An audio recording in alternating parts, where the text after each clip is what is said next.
मु अश्विनीकांत साहू वर्तमान अनुगुल जिलार साइबर थाना रे कांस्टेबल भाबे काम करूअछि। वर्तमान आपण कोनोसी ओटीपी न देई किंबा आपणकर कोनोसी क्रेडेंशियल न देई मध्य आपणकर अकाउंट खाली हो जाउछि।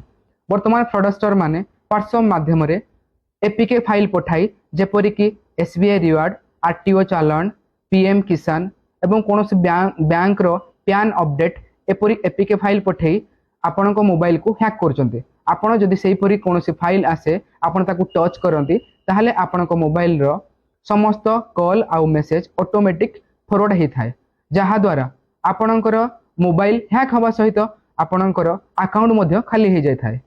जदि एही परि कोनोसी फाइल आपणक पाखक आसे ताहले आपण सेथिरे टच करंतु नाही।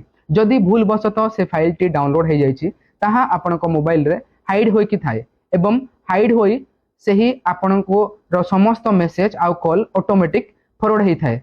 तेणु आपण एपरि जदि हुए सांगे सांगे आपण प्ले स्टोर को जांतु। प्ले स्टोर रे आपण eScan CERT bot removal app एवं एम कवच 2 ऐप को डाउनलोड करंतु। डाउनलोड कला परे आपण मोबाइल को स्कैन करी आपणकर हाइड थिबा एपीके फाइल को डिलीट करंतु एवं आपणकर निज मोबाइल रे #21*10#002# एवं #21# डायल करी आपणकर कॉल मेसेज फॉरवर्डिंग को स्टॉप करंतु एवं आपणको एवं आपण मोबाइल को साइबर फ्रॉड रु सुरक्षित रखंतु। जदि आपणकर केबे साइबर फ्रॉड हुए आपण साइबर हेल्पलाइन नंबर 1930 को कॉल करंतु एवं निजको साइबर फ्रॉड रु बंचांतु। जय हिंद।